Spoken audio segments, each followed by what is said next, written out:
Hey everyone. So in this video, we will talk about CloudTrail. We already talked about CloudWatch. We know why it is used. So it's basically, it is used to monitor service for AWS and other applications. So for example, if we are running Nginx server and we want to log its file, we want to have a log of its access or error or anything else, then we use CloudWatch to track it down. We can also do that for various other AWS services like um, EC2 instances, maybe other different kind of services or networking devices like VPC, subnets, etc. But why do we need CloudTrail now? Because we can do everything with CloudWatch, right? But there is a big difference over here.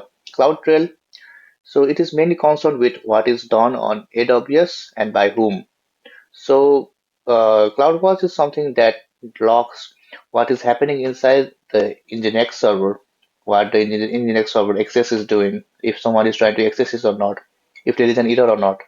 But what CloudTrail does is it logs who created the Nginx server, who created that particular EC2 machine.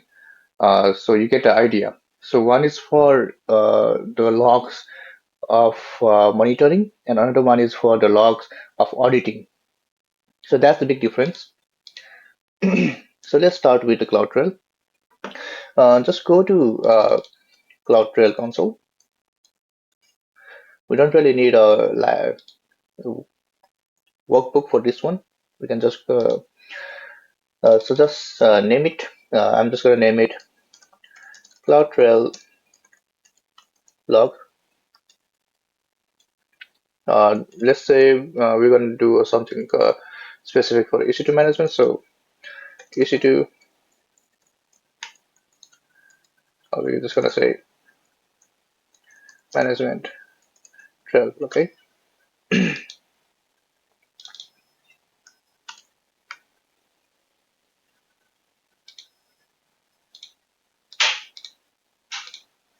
So yeah, let's check this event history first.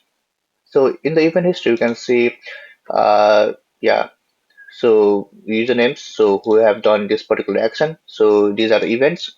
So events could be like deleting a trail, starting a log, creating something else, creating a bucket, deleting a bucket, and the time log, like when this particular action is done, and done by who, like root user or someone else, like this particular, let's see, this particular action is done by this EC2 instance. Okay, so you get the idea. But we only got a little bit of history in this one, like around 100 maybe. But if you want to log more than that and have a specific filter, like for example, this is from all over the AWS system. So we are getting bucket stuff, we are getting create, edit, delete, we are getting other stuff like logging, you know. So this is not managed. So if you want to manage and start a better system, then just create a cloud trail. So I'm just going to go here and say, this is the management trail. So where do we store this? CloudTrail can generate those kind of logs, but we need to store it somewhere. And generally, it is being stored in S3 buckets. So the bucket name would be particularly this. If you want to change it, you can change it, but let it be by default. Uh, if you enable this, the log file would be encrypted for better. This is a good practice, but for the purpose of this lab, I'm going to disable it so that we can easily see it in S3. Otherwise, it will be a little bit difficult. Just disable it for now. If you want to enable it, then we would need to generate a KSM key for that so that we can do the encryption. So we don't need it. Just disable it. Log validation, yeah, enable it. So log validation is like even after the log is being set to set to S3 bucket, you want to confirm that those logs are not changed by anyone. So if you enable this, then it will let us know like the logs has been changed by someone. Do you need a SNS notification for that? Well, we don't need it. CloudWatch logs. So if you want to store those logs within a CloudWatch as well, then we can do that. By storing in the CloudWatch, we can then graphically represent those kind of stuff, right? So yeah, this will just create a new log group. This is completely fine. Do we need IAM roles? Yeah, we can just create a new one. So this IAM role enables CloudTrail to put logs in CloudWatch. So that's the thing. Next, we're just gonna give a name. So test CloudTrail to CloudWatch. What kind of events do you want to log? So the management event is free. Of course, we don't get any charge. So this kind of events are like, creating an EC2 machines, deleting an EC2 machines, S3 bucket. So whenever those kind of actions happen in the our AWS account, then these kind of things are logged. Data events. So mostly this is related to data transfer, like who access those data, who have returned the data, who have read those data. So maybe in S3 bucket, so if someone puts the data in it, then it logs like who put which data in the S3 bucket. Okay, insights. So this is more of a error and activity handling. With this, you can understand anomaly, like if something happens without any, you know, uh, if something unusual happens, then with this we can figure it out. And the last one is network activity. So if you want to put anything that goes to network, like let's say if ACL or WAF blocks content or blocks an IP address, then we want to log it, then we can do it. This one is free, but all these three are not. So if you click on this, and it will start logging those kind of stuff, but it will cost you a charge. For now, we can just ignore this. Yeah, you can event management. Yeah, we can just put read and write. So these are particularly if you want to add these kind of events as well, then you can put it. Just put click next. Everything looks fine. Just create a trial.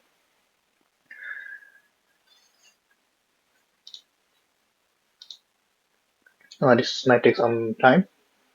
So while this is being created, let's go to our S3 bucket and refresh it. So you can see after we create a trail, it automatically creates the S3 bucket. So this is the bucket where the CloudTrail will store all of the events over here. If you go over here, it will probably be empty. Okay, it's not. It's already started to log the stuff. So yeah, uh, so it does take some time to get logs. So let's go and create an EC2 instance and test it out. I'm just gonna create a simple EC2 instance. Just gonna name it test. Everything by default. We don't really need to configure EC2 instance. We just want to test the logs over here. Just create an EC2 instance. Just give it some time.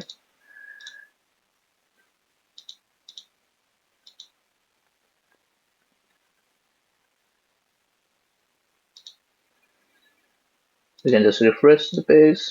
Okay, so um, yeah, so we got our S3 bucket. Let's go inside and CloudTrail, and you can see there are two new folders over here. So we are in Europe right now. So just click on this. Yeah, it will store as a date. So 2025 6/20, and we got a log over here, right? Just click on this log, and you can open it and click on this, so you can view the logs over here. Let's see if it does have something related to EC2.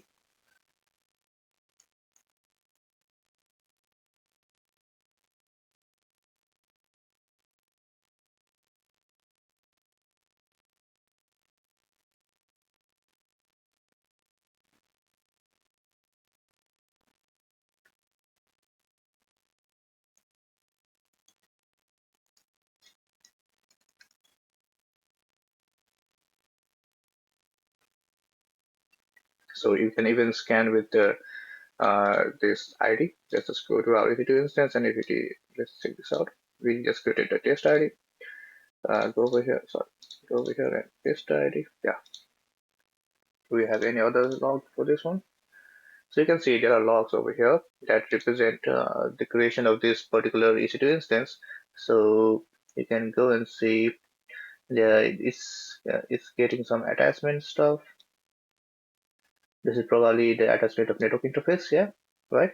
So anything that is within the AWS, so AWS creates an EC2 machine, it creates an network interface, and it attaches to the EC2 machine, right? So this is the particular log generated by that. This is the particular log that is generated by that action. So you can scan those kind of stuff. So this is a one way to scan it out. Another thing is we can go to our CloudWatch. Just go to CloudWatch and log groups, and you should be able to see these CloudTrail logs. And yeah, there are some logs over here. Just click on one of these, and you can see there is a timestamp and there are different events over here. So let's just go and put the particular IP, yeah, instance ID over here, and just press enter. So these are the logs that are related to our instances, right? So one of the logs, let's see what does this is. Um, Not much.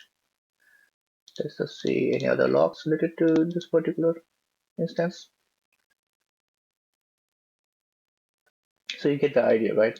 So generally we got all of the logs related to this EC2 machines, and what does this EC2 machine does in the AWS. So those things are logged over here.